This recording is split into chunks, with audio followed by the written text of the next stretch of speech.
그러면 우선은 가장 최근 거부터 할게요. 최근 거는 다들 읽어보셨을 거니까 4월 2일은 사실 키워드를 잡자면 부채랑 금리, 비트코인, 그리고 국채 금리 약간 이렇게 잡을 수 있을 것 같아요. 그래서 보시면 뭐 금이라는 것은 사실 이자를 주지 않는 돌덩이 이렇게 묘사를 하고 있잖아요. 돌덩이니까 당연히 금리가 상승하는 국면에 있어서는 매력도가 감소하는 게 맞습니다. 그리고 비트코인과 금의 이제 변동성 수치 비교인데요. 이거를 왜 하냐면 비트코인이라는 대체 투자 자산이 만들어지면서 금에 대한 매력도가 떨어지고 있다. 옛날에는 사실 돈 말고 투자할 수 있는 게 뭐 금이라든지 뭐 이렇게 좀 이렇게 한정적이었는데 뭐 부동산 이런 걸 제외하고 비트코인이라는 어떤 가상화폐가 생기면서 뭐 비트코인이라든지 뭐 오르빗이라든지 여러 가지가 생기면서 대체할 수 있는 수단이 굉장히 많아졌죠. 그래서 사실 이걸 분석하는 사람들을 보니까 금과 비트코인의 변동성 정도를 가지고 비교를 하면서 이 변동성 수치가 거의 비슷하면 이제 이런 가상화폐가 금을 대체할 수 있다. 약간 이런 식으로 보더라고요. 그래서 제가 옛날에 2020년 후반때 봤을 때는 금과 비트코인의 변동성 수치가 거의 비슷하다라는 기사를 봤었어요. 근데 요즘에 비트코인도 엄청 갑자기 엄청 오르고 있잖아요. 그러면서 이제 변동성 수치에서 좀 약간 갭이 생기기 시작을 했으나, 장기적으로 볼 때 어떤 기관 투자나 기업의 투자가 계속 이루어질 경우에는 이게 변동성 수치가 금보다 낮아질 수가 있고, 그렇다면 이제 금을 대체할 수 있는 수단이 될 수 있다. 이렇게 보고 있고, 그래서 이게 2020년 4월 기사였는데요. 이게 헤드라인을 보시면 비트코인 변동성이 감소되면 디지털 금이 될까? 이렇게 이제 이게 변동성 자체에 대한 어떤 변동성 자체가 그거를 판단할 수 있는 어떤 지표가 된다.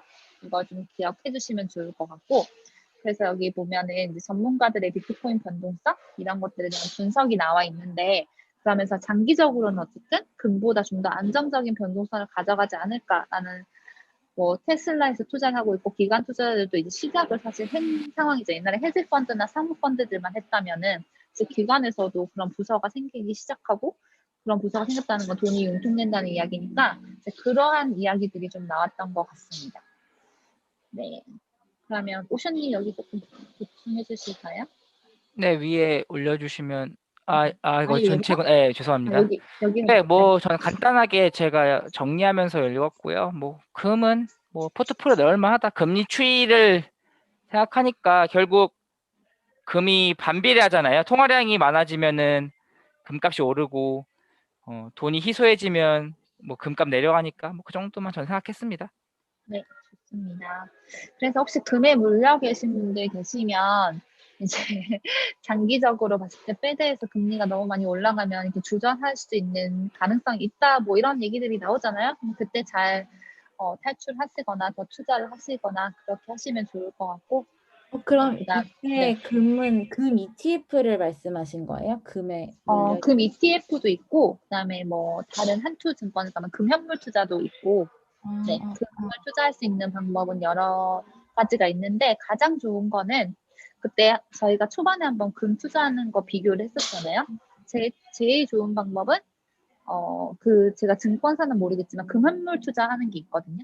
그래서 저는 한국투자증권에서 얘기해도 되지? 한국투자증권에서 금환물로 투자하고 있는데 그게 가장 좋았어요. 세금이나 이런 것들 그때 다 했을 때 어떤 메커니즘이었는지 기억나진 않지만, 그래서 그게 결론적으로 우리 그때 스타트했을 때 그게 좋아서 그걸로 투자를 시작했습니다. 네. 저는 약간 금에 부정적입니다. 저는 개인 투자자가 굳이 금까지 할 필요는 없다고 생각을 해요. 저는 너무 뭐 이렇게 많은 대로 그런 배당이 있는 것도 아니고 이자가 있는 것도 아니고 그냥 화폐 그냥 그 교환 비율이 달라질 뿐이지 이 자산 가치는 안 변한 느낌이에요. 금은. 저도 굳이 리스크를 지거나 혹시 그냥 뭔가 주식 말고 다른 걸 하고 싶으면 그냥 저도 요즘에 마음이 많이 바뀌어서 가상화폐 그냥 출렁일 때 들어가겠다라는 생각을 사실 하고 있습니다. 그러니까 다른 투자 자산이 필요하다면 안정적인 뭐 이런 건 잘 모르겠고, 그 다음 넘어갈게요. 8월 31일인데요. 8월 31일은 사실 여기 3월 31일이랑 연결되는 거예요. 그래서 같이 맞아요. 보시면 되거든요. 근데 뭐 근본적으로 궁극적으로 하고자 하는 이야기는 이제 기대 인플레이션이 너무 높아졌을 때 이제 그 자산 가치가 돈의 가치가 떨어지고 인플레이션이 굉장히 늘어났을 때 돈이 많아져서 인플레이션이 늘어난 건데 이걸 페드에서 양적 완화를 다시 해서 이걸 잡을 수 있냐. 그거에 대한 어떤 우려가 있다. 그건 시장에서 우려가 있고 이건 사실 어떻게 해결할 수 있는 그 웨이아웃이 없으니까 그거에 대한 어떤 시장의 어떤 두려움들이 굉장히 강하다 이런 얘기를 했던 거고 이제 3월 30일과 3월 31일에 거쳐가지고 설명을 했던 거예요. 그래서 이제 물가 상승이 계속 일어난다. 이걸 다들 커먼 센스로 보고 있고 4월 4, 5 최소한으로도 그러니까 가장 보수적으로 보는 사람도 3, 4, 5, 6에는 물가 상승이 일어날 거라고 보고 있어요. 그리고 우리 바이든 대통령이 제가 저번에 카톡에도 올려드렸지만 그날 이제 2조 달러 인프라 투자 1차안을 발표를 했잖아요. 그래서 이게 그 2조 달러 이렇게 하면 얼마지? 이렇게 생각되면은 안 되거든요. 그래서 항상 제가 이 가격 돈의 그걸 기억하라고 말씀을 드렸는데 1조 9천억 달러 저희가 지원을 했었잖아요. 페드에서 지원해서 1조 9천억 달러 경기 부양한 그때 1조 9천억 달러가 패스가 됐던 거고 그것 때문에 주식시장이 굉장히 많이 요동을 쳤던 거 기억나시죠? 그거 막 의회에 통과된다 안 통과된다 그거 규모가 1조 9천억이거든요. 지금 2조 달러가 규모가 된 거니까 이것도 굉장히 큰 금액이잖아요. 그러니까 이게 파동의 그 어느 정도인지를 좀 측정하려면은 이 금액 자체를 좀 기억을 해주시는 게 좋을 것 같고 그 다음에 그 페드에서 월별로 지금 국채를 사주고 있는 거는 1억 1200달러, 1200달러잖아요. 1200억 달러 규모, 네, 억 달러 규모고요. 그래서 그거를 조금, 그러니까 연치로 보면은 이제 1200억 달러니까 거의 2조에 가깝게 되는 거죠. 맞나요?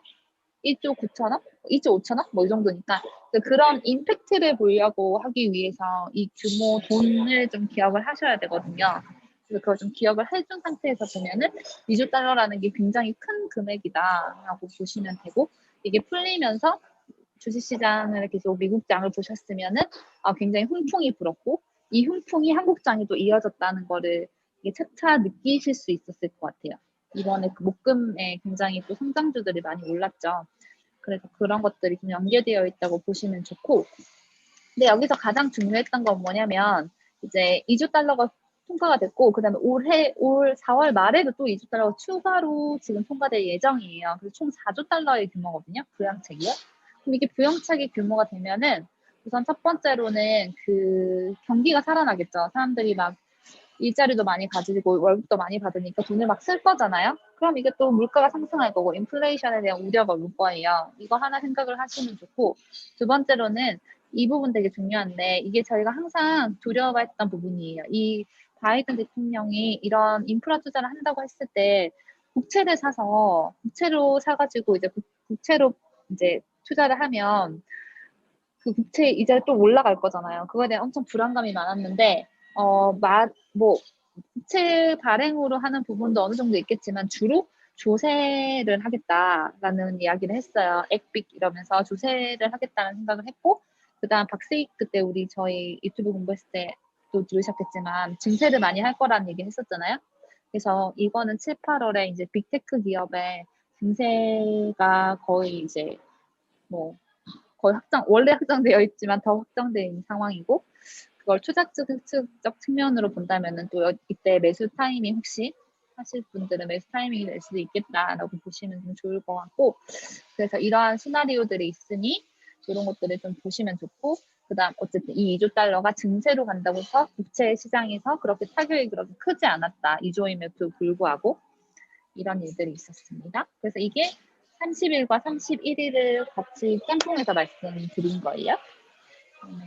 교수님 혹시 여기 이거 저 약간 이제 추가됐어요. 과거에는 저는 이제 어떻게 생각했냐면은 이게 금리가 너무 높아지면은 기업들 부채 부담이 크니까 언젠가 페드가 그 너무 심해지면 개입을 할 거다라고 했는데 여기서 새로 나왔던 게 그게 좋았어요. 인플레였어요. 인플레. 되게 좋았는데 인플레가 막 10%가 돼버리면은 이제 페드가 통화 정책으로 해결이 불가능해요. 왜냐면은 인플레가 이렇게 돼버리면은 이제 금리가 너무 높아지잖아요. 기대 인플레가 너무 높아지면은 이제 명목금리를 따라서 올라가겠죠. 뭐 이렇게 올라가겠죠. 명목금리가 그렇죠. 그러면은 이제 실질금리가 3%로 이제 이런 식으로 해서 맞추려 이거 결국 이거를 집중하는 거죠. 페드가 이걸 보는 거잖아요. 근데 이렇게 되면 죽어요. 명목금리 13% 가면은 기업들 다 죽어요. 그렇잖아요. 그러니까 이렇게 성장으로 인해서 인플레가 너무 커지게 되면은 이 또한 위기입니다. 지금 부채가 많은 상황에서는 기업들에게 오르면 명목금리가 오르고 명목금리가 오르게 되면은 기업들 부채가 다 죽습니다. 부채가 많은 다 죽어요. 그렇기 때문에 페드는 개입한 근거가 이제 두 가지인 거죠. 첫 번째가 아까 인플레가 지금 말했던 것 너무 높아지기 전에 한번 개입을 해야 되겠고요. 기업을 좀 아까 근데 인플레가 오른다는 건 성장세가 너무 심하다는 건데 그거를 너무 과열된 걸 줄여야겠죠. 그렇게 해서 이제 금리 한번 개입할 것 같고 두 번째는 제가 예전에도 계속 말씀드렸지만 그 뭐냐 그 뭐였지? 너무 금리 갑자기 이게 실질 금리 이게 뭐 한 3%만 올라오면은 이제 그럼 6% 되는 거잖아요. 명목금리가. 근데 이것도 이제 부담이 되면은 이제 그것 때문에 경기 침체가 올 때를 대비해서 너무 침체가 오면은 그것도 막을 거다 이렇게 했는데 어쨌든 이런 두 가지가 있다는 거 기억하면 좋을 것 같고 지금 오건영 씨도 말했는데 계속 금리가 이런 식으로 갈 거라고 보고 있고 그러다가 상단이 여기 어느 순간 임계점을 지나면은 그 경기가 너무 침체될 거고 그때 페드가 개입하는 시기다라고 보고 있는데 그래서 저는 약간 나중에 좀 말하겠지만 이렇게 지금은 다시 완화되긴 했어요. 지금 1.7에서 멈춰 있긴 한데 전 더 오를 것 같아요. 더 오를 거라 좀 생각을 하고 네, 이 자세한 거 좀 더 그 위에 올라가서 말씀을 드리겠습니다. 네, 그리고 그다음에 3월 28일에서는 이게 K 리커버리 이 얘기가 이제 K 형제로 이제 리커버리 된다는 얘기인데 그냥 중요한 건 이 얘기였던 것 같아요. 이것도 약간 앞에 글을 좀 서포팅 해주는 건데 이제 돈을 하단을 빼서 이제 상단에서 돈을 빼가지고 하단에 주입하는 이제 부유세라든지 법인세 증세 이야기였던 것 같거든요. 아까 앞에서 말씀드린 거에 어떤 서브라고 보시면 될 것 같고 우리도 알다시피 코로나라고 해서 모든 기업이 힘들었던 게 아니잖아요. 언택트주라든지 빅테크 기업들은 굉장히 잘 되었던 한 해이기 때문에 이제 그거에 대한 어떤 뭐라고 할까요? 평준화를 가져오기 위한 어떤 증세가 시작될 거고 그러면은 올해는 작년과 같은 빅테크들 기업이라든지 그런 언택트주들이 증세 때문이라도 옛날처럼 작년처럼 그렇게 활황장이 될 수는 없을 거다라는 이야기를 하고 있습니다. 그래서 되게 재밌었어요. 여기 보시면은 뭐 홍길동이랑 수비수 금리랑 이거 있거든요. 한번 읽어보시면 되게 쉽게 잘 이해됐던 것 같아요. 그럼 2분 남았는데 혹시 오션님 여기 위에 정리 한번 해주실까요? 그래서 지금 멈춰 있거든요. 그 10년물 국채가 1.7에 멈춰 있고 보시면 아실 거예요. 그 환율도 그때 그 전문가들 말할 때 1130원에서 어느 정도 이제 완화가 돼 있는데 아까 말했던 겁니다. 통제가 불가능한 인플레 오기 전에 개입할 것 같고 명목금리 상승이 실물 경기에 영향을 미칠 때 개입할 건데 저는 근데 사실 지금 바이든이 그 추가적으로 한 게 다 증세를 통해서 국채가 아니라 하니까 많이 안정화가 되긴 했어요, 얘네들이. 근데 결국 우리가 보면은 결국 인프라 투자라면 성장이 이제 강해지는 거잖아요, 다시. 그렇잖아요? 그럼 결국 기대 인플레 오르니까 명목금리 결국 상승할 수밖에 없다고 저는 생각하거든요. 다만 속도가 좀 느려질 뿐 옛날에 이렇게 올랐다면 이거보다 더 낮아지는 이제는 좀 완만하게 오르지 않을까. 근데 이렇게 직선이 아니고 막 이렇게 꼬불꼬불 하겠죠. 이렇게 꼬불꼬불 하겠죠. 그래서 저는 그리고 그 임계치가 이제 저는 한 2.5%가 아닌가라고 생각을 합니다. 저는 과거에 그때 말했듯이 경험이나 우리가 과거의 경험 그래프를 보면은 그 정말 수많은 일이 있었는데 결국 결과값으로 이제 그 퍼센트가 찍히는 거잖아요. 그런 걸 봤을 때 저는 한 2.5%라고 저는 생각을 하고 있고 그럼 그때부터 이제 다 내려간다는 거죠. 그러면은 이때 사놓으면은 이제 괜찮은 거죠. 그래서 저는 한 2%, 2.3 이럴 때부터 조금씩 매수를 하고 싶어요. 그 말씀드렸듯이 네, 그 정도 네 있고요. 좀만 더 내려주겠어요. 그래서 오 마이. 네 그리고 이것도 좋은 것 같아. 지금 아까 불당님이 7, 8월에 빅테크가 이제 세금 걷게 되면은 출렁일 거라고 예상하셨잖아요. 그 기업들은 그렇게 하는데 그러면은 그 상류층, 개개인들 이런 사람들은 어떤 식으로 세금에 대응할까? 분명히 주식에 있는 돈을 빼서 어딘가에 넣을 거란 말이에요, 그렇죠? 미리 예측하고서 지금 세금 내는 거는 기정사실하니까. 그럼 그 돈이 어디로 갈까 이런 걸 좀 더 너는 고민하면 좋을 것 같다는 생각이 들어서 이거 좀 채권들이 뭐 세금 어떻게 내는지 좀 관심 분야 채권이다 보니까 그런 거 했습니다. 이걸 예측하면 더 좋을 것 같아요. 돈이 어디로 갈 것인가, 주식이 잠깐 빠졌을 때 어디로 갈 것인가. 네, 좋습니다. 그러면 오늘은 오건양 딱 15분 돼서 여기까지 할게요. 네.